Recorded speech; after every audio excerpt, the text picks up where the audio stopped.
Benar ni tuan-tuan. Kalau dengar dekat orang bukan Islam, satu benda yang baik. Sebab yalah nak bergaduh buat apa, balah bagi seorang sikit sudahlah, kan? Tapi kalau kita perhati di sudut sejarah, bangsa Israel ini bukan bangsa yang boleh dibuat baik macam tu. Sejarah telah mengajar kita berpuluh kali dah tentang pengkhianatan orang Israel ni, Bani Israel ni. Bani Israel ni tuan-tuan, kalau dia baik betul sehingga akan jadi para nabi. Kita tak boleh kata seluruhnya jahat. Nabi ramai Bani Israel. Tapi kalau sekarang ni jahat, dia jahat sungguh-sungguh. Kita baca sejarah revolusi Bolshevik di Rusia. Sebelum sejarah revolusi Bolshevik di Rusia, berapa 1827 kah? Sebelum sejarah revolusi Bolshevik, sebelumnya Yahudi telah masuk ke England, mewujudkan revolusi di sana. Selepasnya Yahudi telah masuk ke Perancis, menyebabkan revolusi Perancis. Tuan-tuan pun baca kisah tersebut tentang bagaimana idea secularism, pluralism semua timbul masa France Revolution zaman tu. Okey. Idea-idea untuk memisahkan pemerintahan dengan agama dan sebagainya. Selepas berjaya di England, kemudian England awal lagi tuan-tuan, 16 lebih. Kemudian kemerdekaan Amerika 1776. Kemudian dia masuk, dia memporak-porandakan England masa tu zaman Oliver Cromwell, kalau tuan-tuan ingat. Kemudian tahun 16 lebih itu zaman dia panggil Restoration of England Monarchy.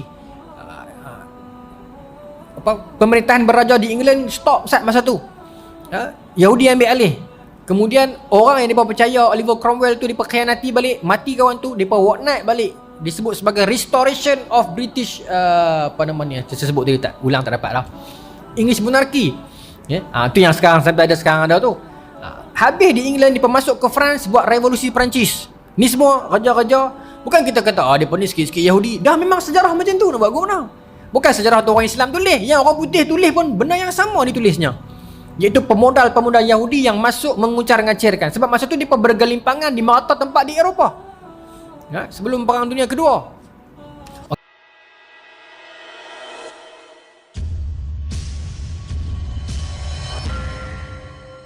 Assalamualaikum warahmatullahi ta'ala wabarakatuh.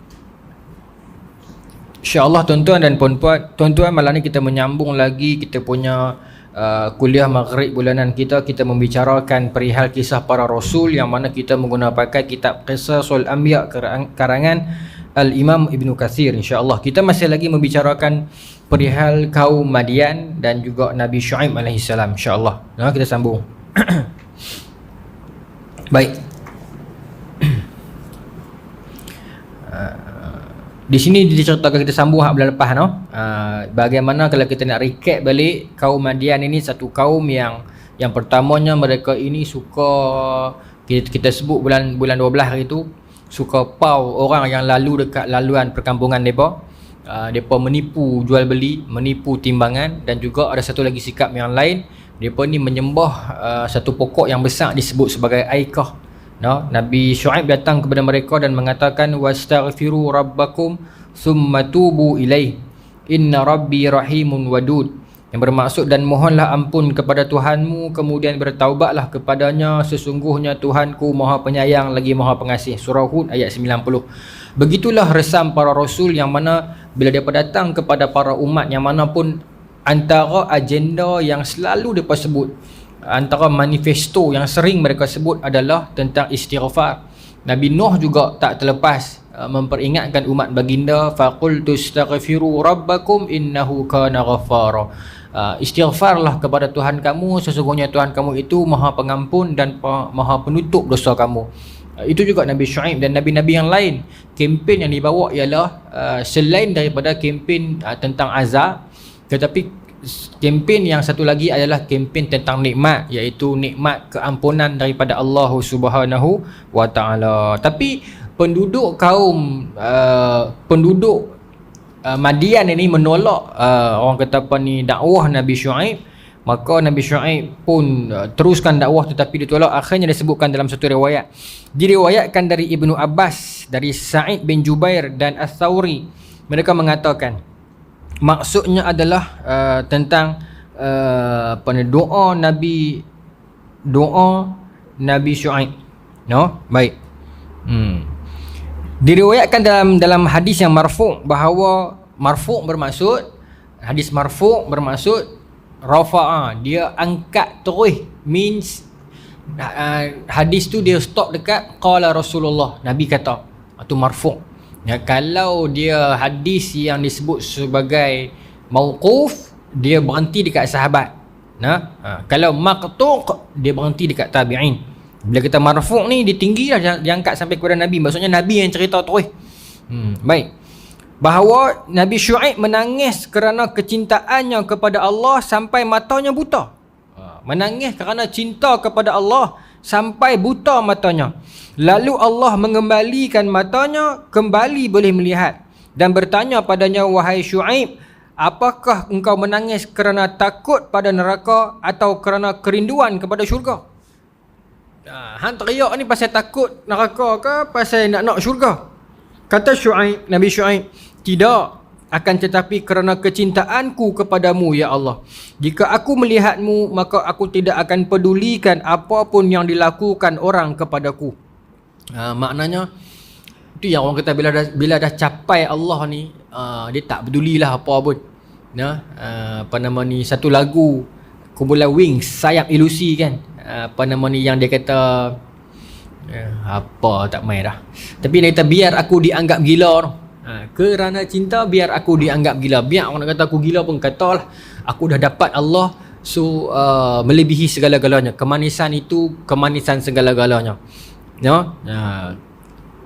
Kemudian Allah memberikan wahyu padanya, yakni Nabi Syuaib, berbahagialah engkau dengan pertemuan denganku wahai Syuaib, oleh kerana itu aku abadikan kepadamu Musa bin Imran yang pernah berbicara denganku.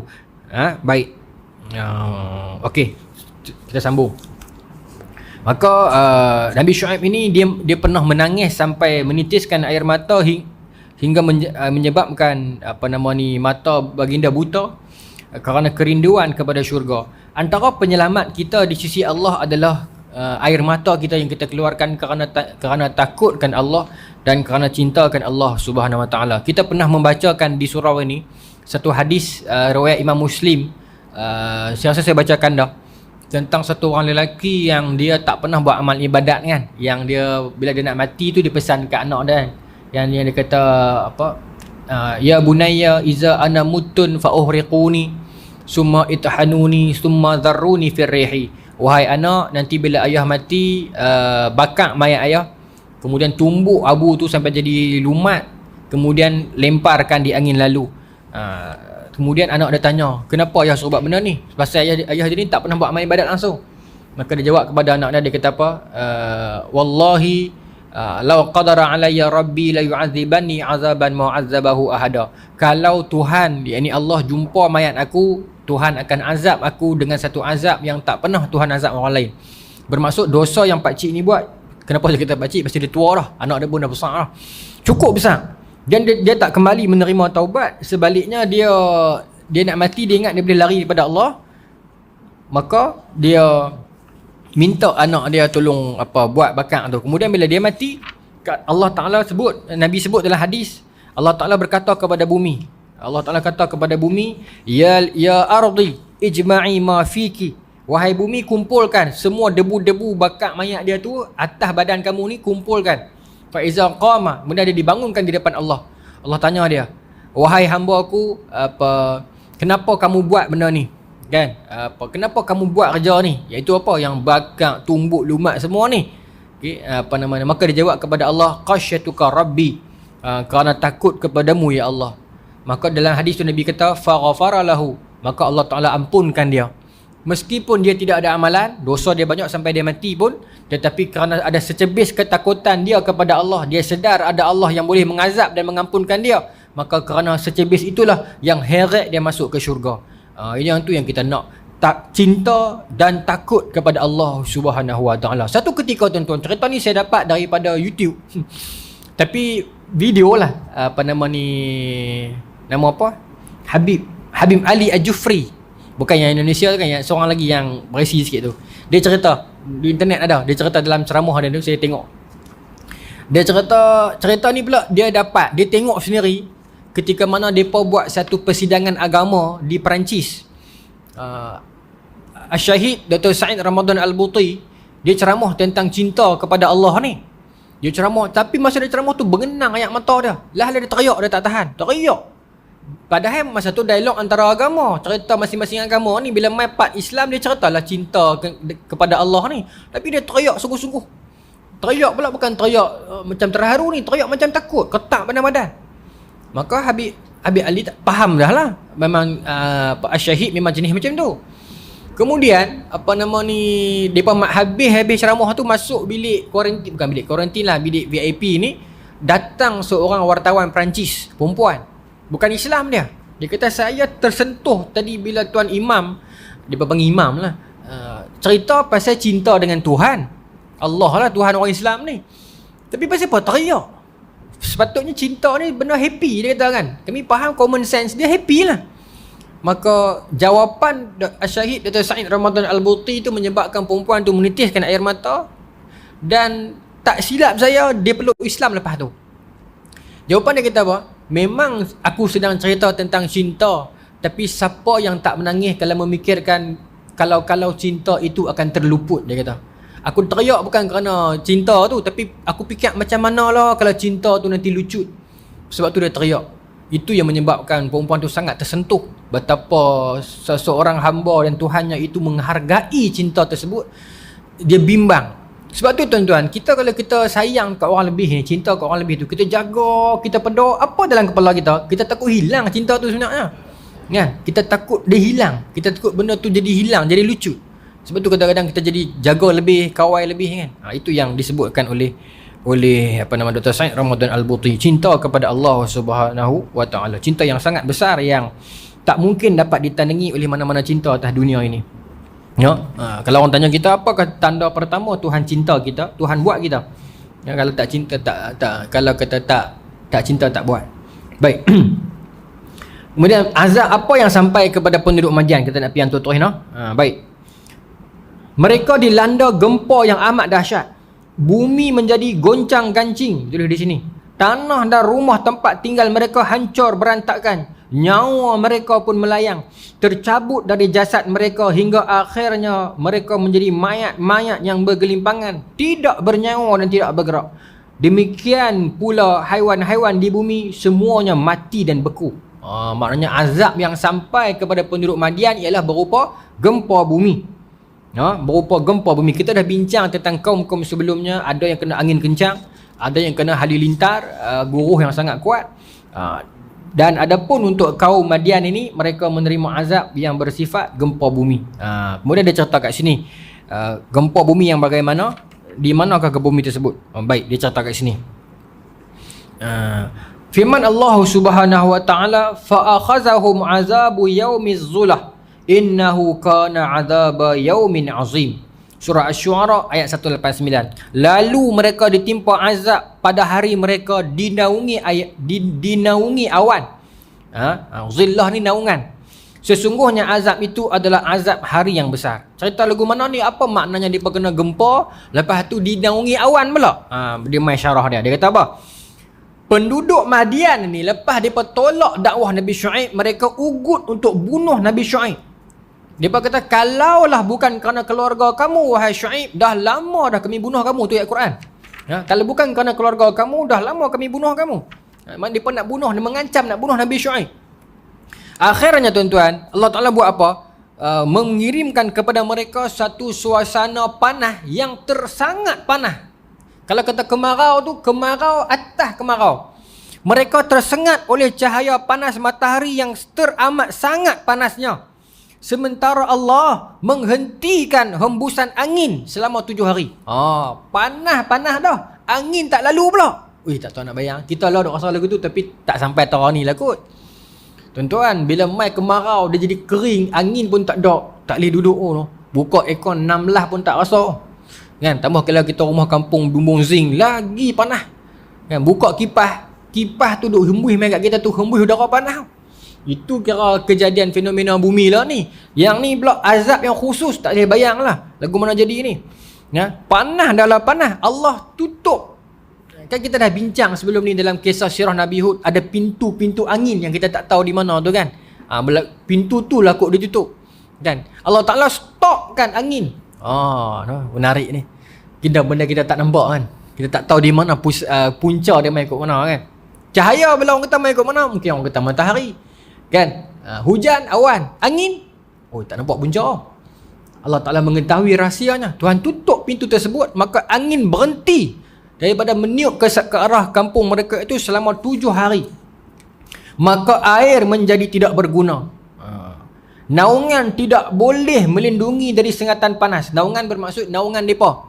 Rumah-rumah mereka yang mewah itu, kekayaan mereka yang telah kita bincangkan sebelumnya ini, tak mampu untuk menaungi mereka. Tak mampu dah. Maka mereka lari berhamburan, meninggalkan tempat tinggal mereka. Duduklah rumah yang mewah dan besar pun tak selesa juga. Panas juga. Kalau kita memusuhi Allah, tak ada penjuru atas dunia mana pun kita boleh lari. Mainlah lagu mana pun tak boleh lari. Baik. Maka mereka lari menuju kawasan bukit, kerana di sanalah mereka ternampak akan awan. Angin tak ada dah. Panas terik. Tiba-tiba ada nampak segumpulan awan duduk di atas bukit tu. Dia nampak. Kok keliling ni tak ada awan belakang dah, angin tak puput. Maka duk nampak ada awan di atas bukit sikit je. Maka dia berkata, inilah Tuhan kita. Maka mereka berlari ke atas bukit sebab mereka melihat naungan awan. Baik. Mereka pun berkumpul di bawah awan dengan maksud untuk mendapatkan teduhan di bawahnya. Mai berkumpul duduk di bawah awan tu.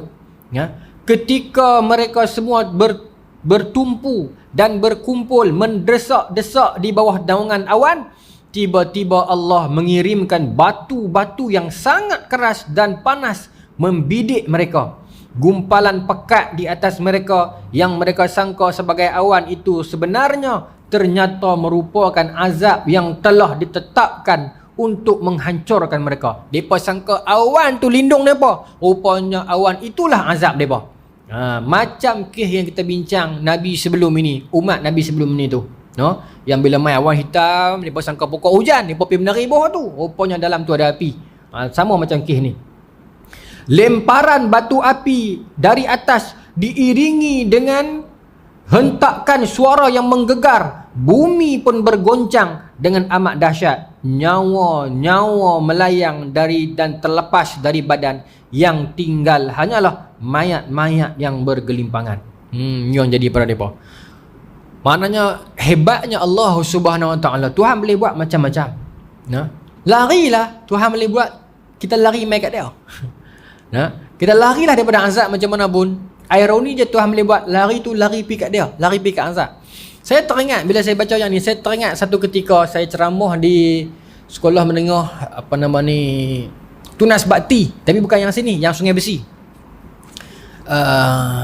Tahun berapa? 2000 tak ingat. 2013 baru 14 tu lah. Di Sungai Besi. Kau ni apa Tunas Bakti ni ada banyak. Kan? Dia bawah Kementerian Kebajikan, dia bukan Henry Geni.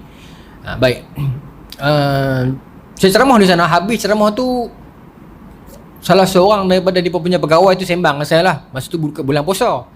Buka puasa, dia sembang, dia kata, Ustaz setuju tak orang Israel pergi berimpun di Palestin? Dia kata kat saya kan. Saya kata saya tak setuju lah kan? Takkan nak setuju pula. Dia kata saya pun tak setuju, tapi saya fikir macam lain lah. Dia kata kat saya kata fikir lagu mana? Saya tak kuat suara macam tu lah. Saya cakap elok, tuan fikir lagu mana? Cakap lagu tu lah kan. Tuan fikir lagu mana? Dia kata saya fikir benda ni memang takdir Allah dah. Biar pi lah Ustaz, dia nak berimpun di Israel. Saya kata pasal apa? Pasal apa? Esok bila azab mai senang sikit, dia kena setempat. Cara orang fikir, cara orang pandai fikir. Saya rasa benda ni takdir Tuhan dah. Berimpun dia pergi satu tempat, biar daripada seronok pakat pindah habis Israel yang duduk di Eropah tu pakat pergi duduk di Palestin. Esok bila azab mai rum sekali semua kena. Setuju tak dengan saya? Dia tak saya macam tu. Saya kata pendapat tu saya setuju lah, tapi sokong tu saya tak setuju lah. Saya tak setuju dia pergi duduk tanah kita kan. Cuma saya kagum cara dia fikir tau. Biar Tuhan bagi seketui tu kena. Satu, orang kata kemas lah cara dia fikir tu.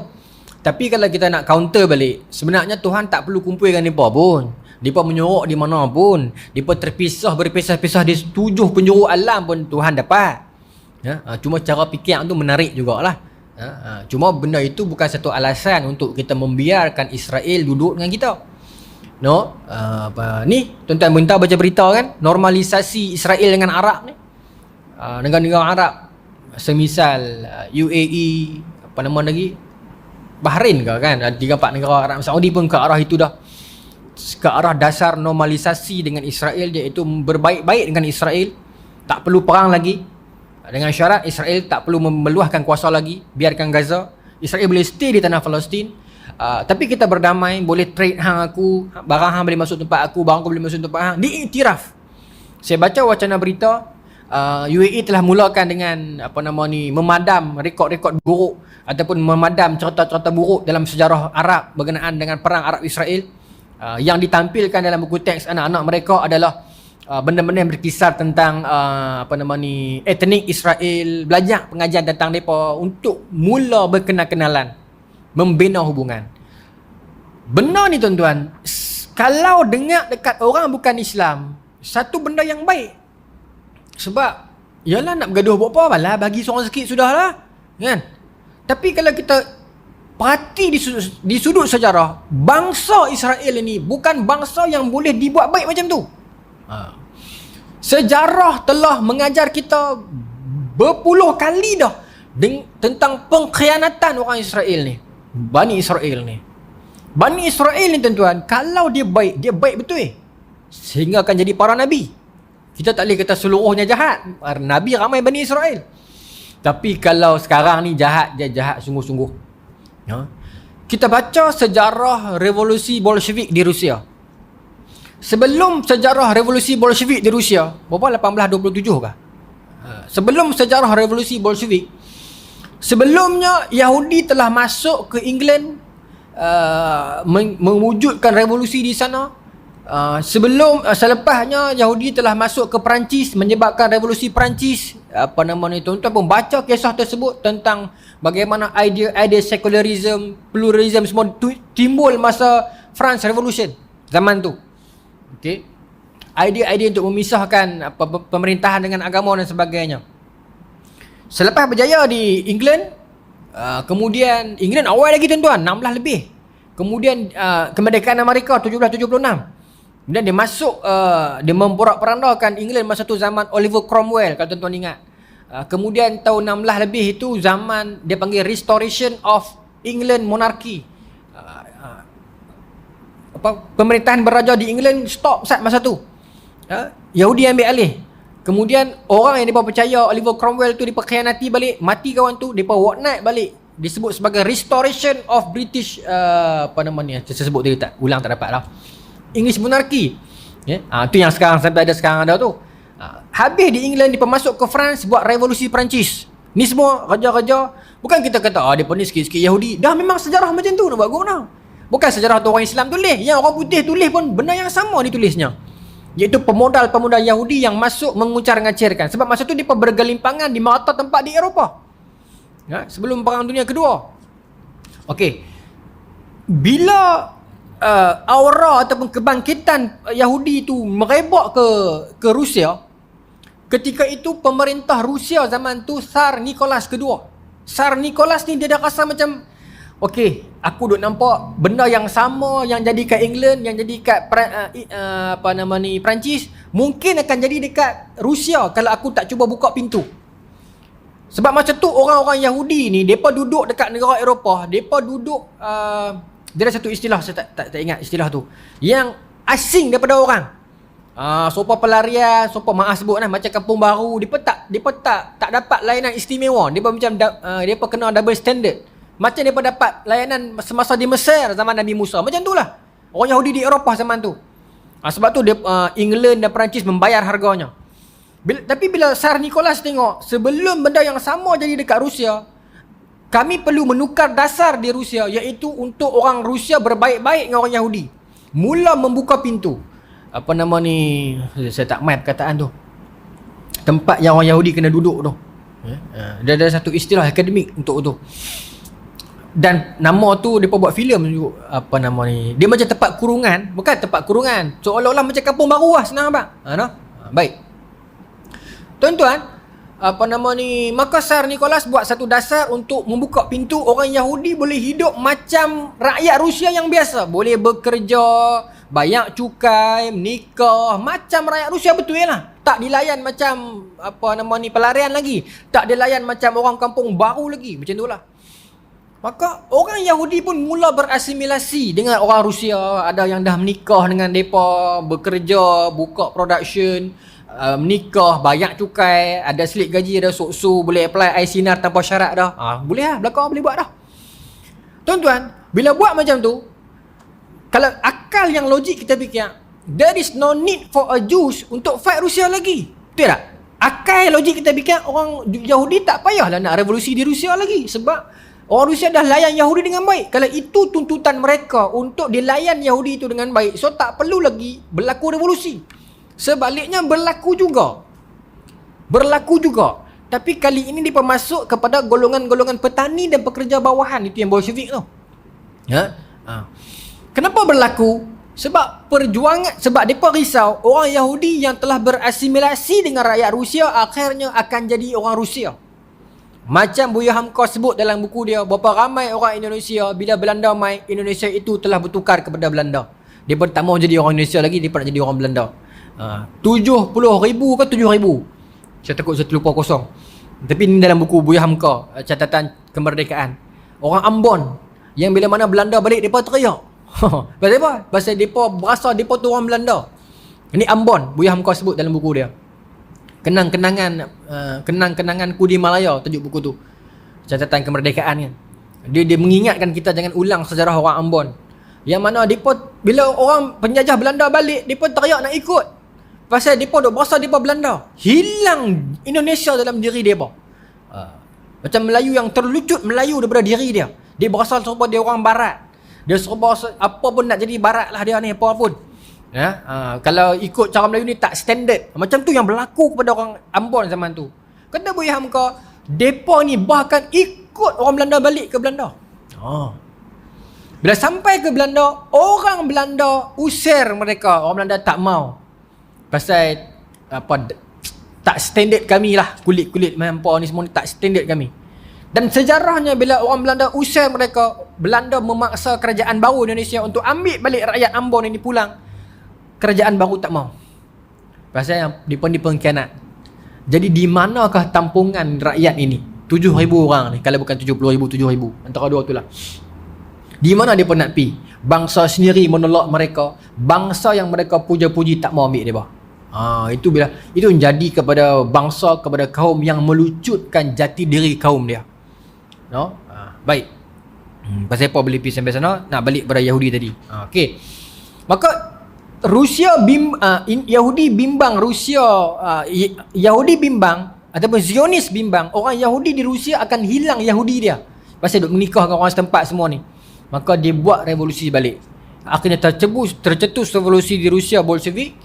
Akhirnya kalau ikut susunan itu, Rusia, England, Amerika kan, Perancis, susunan negara yang berevolusi itu, akhirnya pada Perang Dunia Pertama 1914, negara itu satu tim. Seolah-olah revolusi itu ditarik untuk bentuk dalam satu tim. Tuan-tuan ceklah Perang Dunia Pertama. Negara yang saya sebut tadi ni semua berada dalam satu paksi. Seolah-olah revolusi itu dibentuk agar kita cari geng, kita rekrut geng. Maaf saya sebut, mungkin saya salah. Tuan-tuan perhatikan Arab Spring. Arab Spring yang berlaku kat kita ni 2014, 2013 tak ingat. Skrip dia, pola dia lebih kurang. Kita menyokongnya, kebangkitan rakyat. Tapi kesudahannya itu nampak semua keuntungan belah sana. Dia pergi dekat orang putih, dia pergi dekat Yahudi, dia pergi dekat Syiah.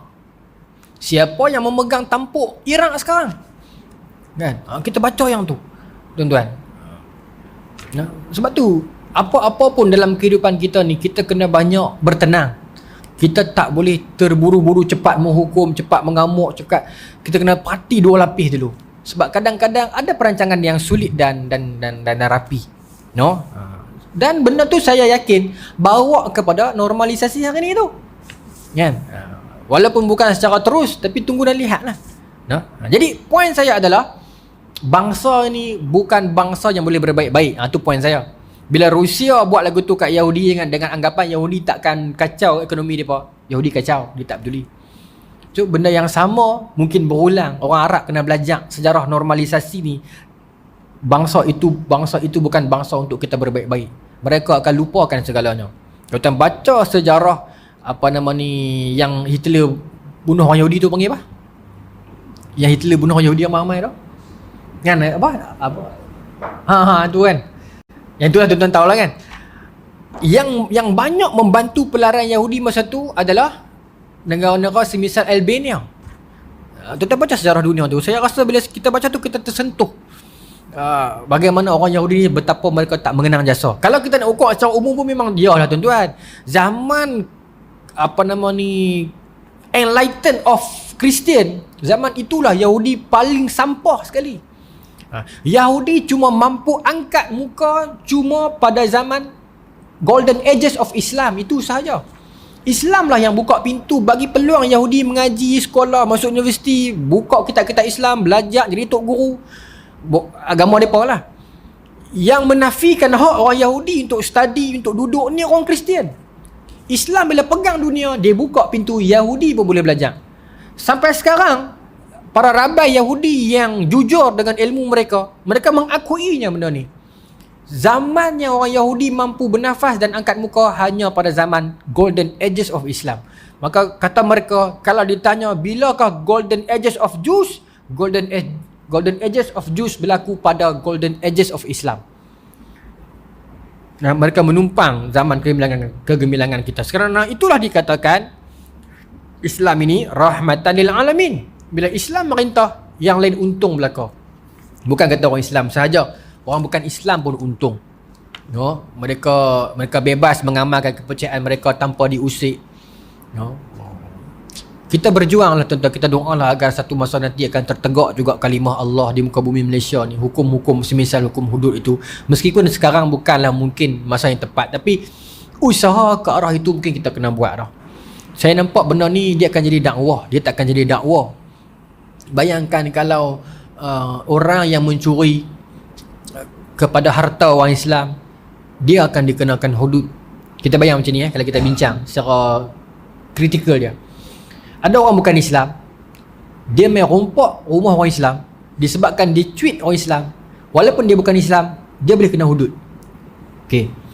Kalau benda tu dia apply, agak-agak dia harta orang Islam terusik tak terusik. Peluang dakwah dia adalah apa? Orang bukan Islam yang merasa terancam, mungkin dia juga akan masuk Islam. Satu. Okey. Habis tu orang kata, orang boleh lah rompak harta orang bukan Islam. Nanti saat orang Islam kalau merompak harta rumah orang bukan Islam, dia kena hudud. Dia tak boleh tak kesal walaupun dia rompak harta orang bukan Islam. So orang bukan Islam tak akan rasakan macam double standard. So lama kelamaan daripada dakwah, dia akan jadi dakwah. Tak ada orang lawan hukum jenayat Islam ni melainkan dia menyamun. Tapi macam saya kata tadi, dia tak boleh terburu-buru terus.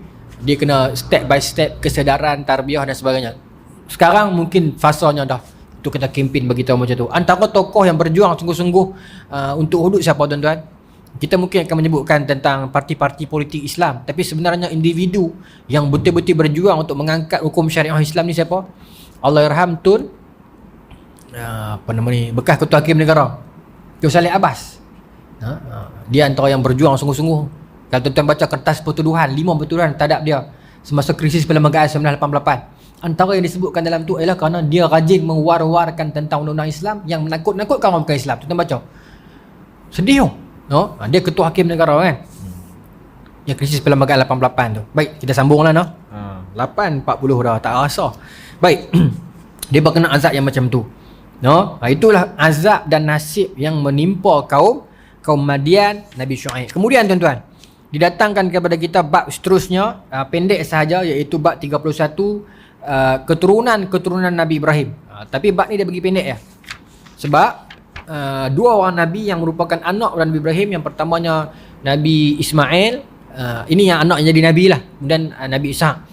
Kisah Nabi Ishaq panjang sikit. Kisah Nabi Ishaq menarik sebab satu, sebab kita jarang dengar. Yang kedua, dalam ni Ibn Katsir bawa panjang sikit lah berbanding Nabi Ismail. Nabi Ismail dia bawa 2 surat ya. Kita baca terus dalam malam ni. Dan kebanyakan tuan-tuan pun tahu. Yang dibawa kisah Nabi Ismail di dalam ini yang kita tak dapat sebelumnya. Yang sembelih semua tu tuan-tuan tahu dah kan? Yang kita tak dapat sebelumnya. Baik. Allah Subhanahu Wa Taala menjelaskan sifat-sifat Ismail dengan elok dan terpuji dan telah menjadikannya sebagai nabi sekaligus rasulnya. Dia bebaskan Ismail dari segala sifat orang yang bodoh. Dia bermaksud Allah lah. Di samping itu Allah memerintahkan pada hamba-hambanya yang beriman agar beriman terhadap apa yang diturunkan pada Ismail. Baik. Kita nak tengok apa yang kita tak pernah dengar sebelum ni. Para ulama nasab, bermaksud para ulama sirah ataupun kita sebut sebagai ahli tarikh, iaitu para ahli ulama yang khusus bidang mereka dalam sirah. Dan bila dalam sirah itu ada khusus lagi, iaitu satu sirah dah, tapi dalam sirah tu mereka lagi khusus, iaitu mengkaji nasab. Ada macam dalam ilmu hadis, ada ulama hadis ramai, tapi dalam keilmuan hadis itu ada ulama yang khusus kepakaran dia bidang ilal hadis. Kat mana kecacatan hadis. Ada ulama kepakaran khusus dia tentang rijal, tentang para perawi hadis, dia kenal A sampai Z. Ada ulama yang kepakaran dia bidang naqdul mutun, kritikan terhadap matan hadis. Begitulah. Sama macam tarikh, macam sejarah. Ada ulama sejarah ramai, tetapi dia ni kepakarannya tentang sejarah Melayu. Dia ni kepakarannya tentang sejarah Eropah. Kawan ni tentang sejarah Asia Barat. Yang disebutkan dalam ni, kata Ibn Katsir, dalam ulama sirah ini ada sebahagian ulama yang pakar bahagian nasab, keturunan, yang kaji khusus. Kata mereka, Nabi Ismail ialah orang yang pertama sekali naik kuda. Tu sejarahnya orang. Kita buat catatan. Lepas ni kalau siapa nak, sini ramai orang ada duit, nak buka ladang kuda ke, boleh nama Ismail. Sebab apa? Kami mengaji kitab. Orang pertama naik kuda Nabi Ismail. Baik. Ni bukan cerita ni cerita kitab Bidayah Nihayah ni. Sebelum itu, kuda merupakan binatang yang asing dan binatang yang liar dan tak ditunggangi. Sebelumnya orang naik unta dan baral masa tu kan. Tetapi Nabi Ismail merupakan orang pertama yang menundukkan kuda, sehingga kan binatang itu menjadi binatang jinak dan enak kalau enak berhenti titik ni orang kita makan lah. Enak ditunggangi sebagai kenderaan. Enak ditunggangi sebagai kenderaan tu bahasa dia tu. Maknanya sampai sekarang lah kita naik kuda, bahkan antara sunnah kan. Kita belajar naik kuda, kita berenang dan kita memanah. Cuma adalah ulama hari ni dia perkiaskan kepada kuda tu kenderaan. Belajar bagi anak-anak belajar naik motor, bagi naik kereta elok. Tapi itu satulah, kita tak menutup ruang-ruang ijtihad. Tetapi jangan tinggalkan yang asli, yang esen yang Nabi sebut kuda-kuda. Kan? Ada orang terjemah kata kalau panah tu mungkin kita pakai senapang. Betul, kita tak larang. Tapi jangan tinggalkan yang esen, yang asli. Panah juga. Sebab kita tak tahu kata-kata Nabi ni semuanya benar. Kemungkinan barangkali akhir zaman benda tu berguna, panah. Mungkin senapang dah tak berguna lagi. Tuan-tuan dalam surah ni ada tak yang kaki tengok movie? Kau yang duk ceramah ni seorang ya?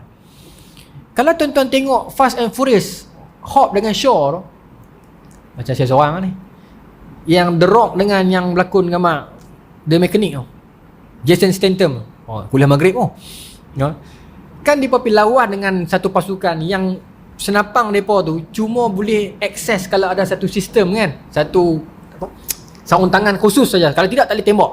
Kalau lah akhir zaman nanti, saya rasa sekarang dah ada senapang yang macam tu, yang bukan mechanical kan. Kalau lah akhir zaman nanti semua pakai yang macam tu, so panah adalah senjata yang paling tak boleh hack, yang tak boleh dihack oleh musuh. Dan saya rasa benar kata-kata Nabi ni, mungkin memang panah secara literal memang panah, tak perlu kita qiyas kepada senapang. Tapi saya punya style, qiyas kepada senapang pun kita setuju, panah asli pun kita jangan tinggalkan. Senang, dua-dua tu kita ambil kan. Azan dah, kena berhenti dah kan. Kau boleh lagi bahasa tambahan 4 minit kan? 10 minit boleh? Macam mana? Setengah surah dia suruh saya sampai semayang. Setengah surah dia kata betul-betul azan. Cari ikut dah. Kau kita nak ambil 5 minit ya? Boleh lah? Saya tambah aku boleh dapat 3-1 ke kan? Baik, saya sambung lah. Baik. Itu yang pertama. Kemudian yang kedua, Nabi Ismail ialah orang yang pertama sekali berbicara dengan bahasa Arab yang fasih. Bahasa Arab ni banyak tuan-tuan. Dia punya ammi dia banyak. Yang kita dalam Quran tu fusah kan, yang bahasa yang betul yang dalam syurga tu. Tapi kalau kita pi negara-negara Arab, khususnya macam Mesir, depa pakai depa punya bahasa pasar depa. Dan lari dia bukan lari sikit, lari banyak. Contoh macam kita kata saja bahasa Arab sahaja kan. Faqat. Pi Mesir bas, kita bas. Jadi sebuah orang Punjabi kan. Lari tu tuan. Itu tak kira di Syria lagi.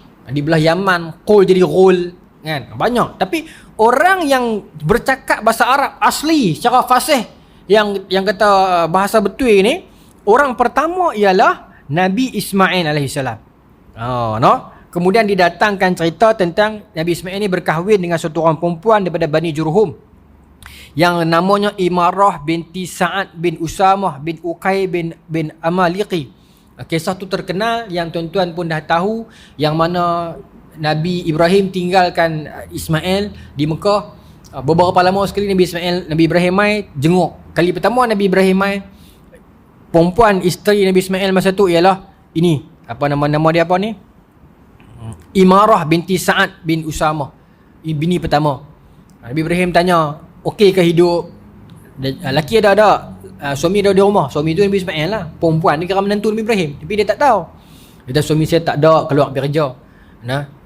Hidup okey ke tak? Dia tak okey pakcik. Oi, laki saya ni kerja pun boleh gaji banyak mana sangat. Tambah lah ni susah dapat kerja. Cerita A to Z. Lepas tu Nabi Ibrahim kata tak apalah, pakcik balik dululah, okay, salam kat orang lelaki hang. Ada apa-apa pesan kat dia ke pakcik? Ada, abang kat dia tukar alang rumah, pintu rumah ni. Tak apa. Balik mai Nabi Ismail tanya, ada orang mai ke? Ada orang mai, satu orang pakcik tua, dia tanya pasal kita. Saya sembang-sembang kosong lagu tu lah abang oi. Lepas tu dia kata pakcik tua, dia pesan apa tak? Dia pesan apa? Dia suruh abang tukar alang rumah. Maka Nabi Ismail kata faham lah, tu pak saya.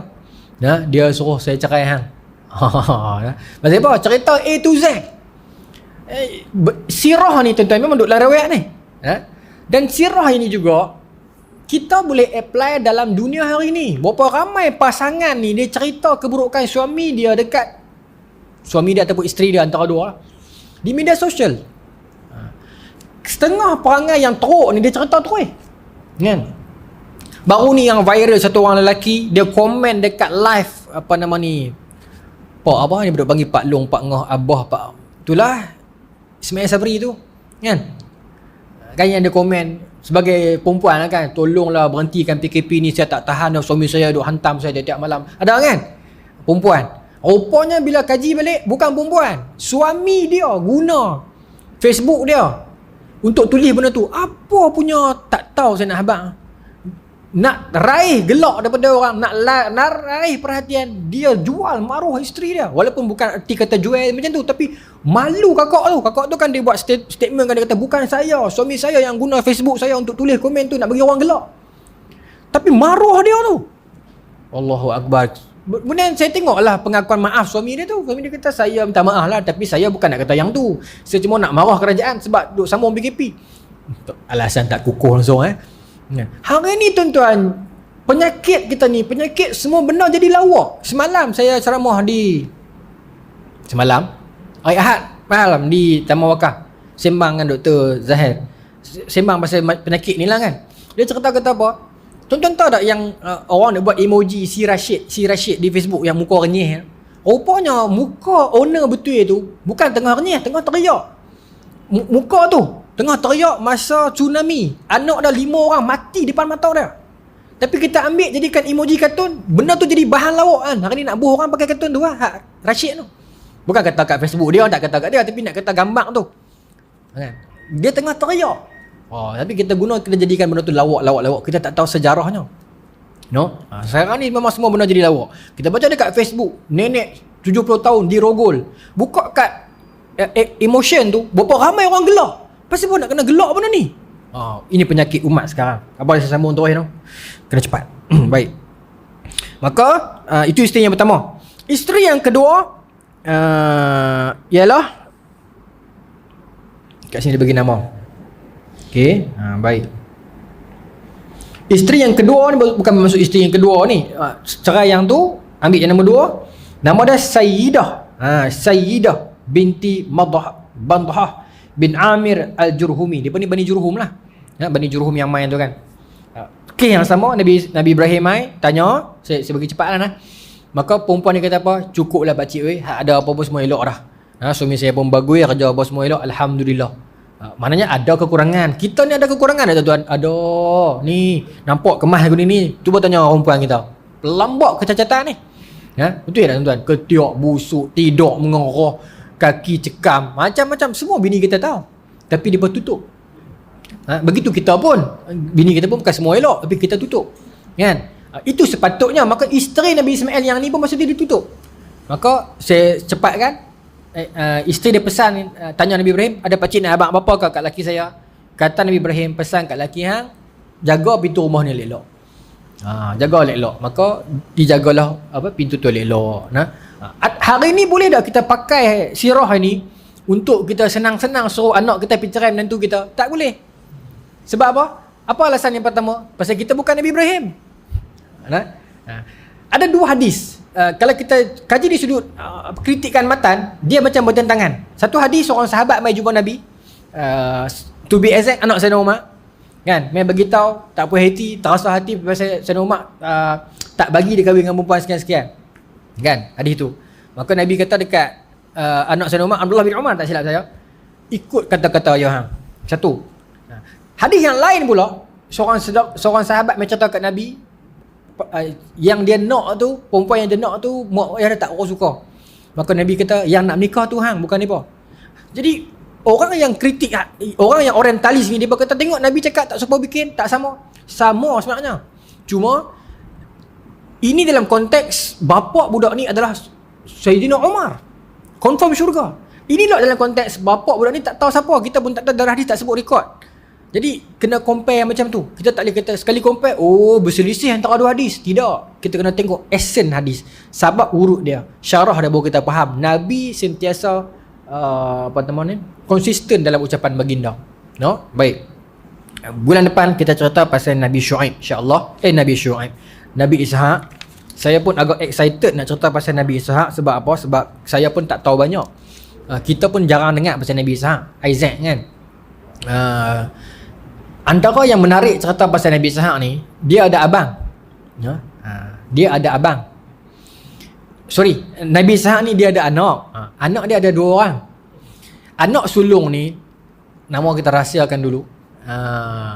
Dia sayang lebih. Okey. Nabi Ishaq ni dia sayang lebih anak sulung tu. Isteri dia yang nama Rifqah ni, dia sayang dekat anak nombor 2. Pasal anak bongsu.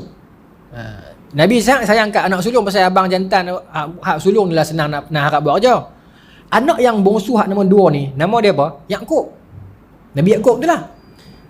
Ada berlaku satu benda yang pakatan antara mak dia Rifqah ni dengan anak bongsu dia Nabi Yaqub ni, nak kata bohong tak bohong, tapi satu benda yang mak dia pakat dengan anak bongsu ni, macam mana nak ambil hati Nabi Ishaq ni, yang akhirnya menyebabkan Nabi Yaqub buat, abang dia rasa macam marah dan buru dia sampai ke penjuru dunia nak bunuh dia. Cerita ni sangat menarik sampai tak mampu saya cerita minggu ni, bulan depan. Itu kena mai. Wallahu taala alam. Bulan depan kita masuk Nabi Ishaq. Bismillahirrahmanirrahim. Allahumma rzuqna fahman nabiyyin wa ifdal mursalin wa ilhamal malaikatil muqarrabin wa hdina fi riyatil arifin bi rahmatika ya arhamar rahimin. Allahumma ja'al jam'ana hadza jam'an marhuma wa tafarraqna min ba'di tafarraqan ma'suma wa la taj'alna fil wala ma'ana wa la matba'una syaqala matuda wa la mahruma. Rabbana atina fid hasanah wa fil akhirati hasanah wa qina adzabannar. Sallallahu ala sayyidina Muhammadin wa ala alihi wa sahbihi ajma'in walhamdulillahi rabbil alamin.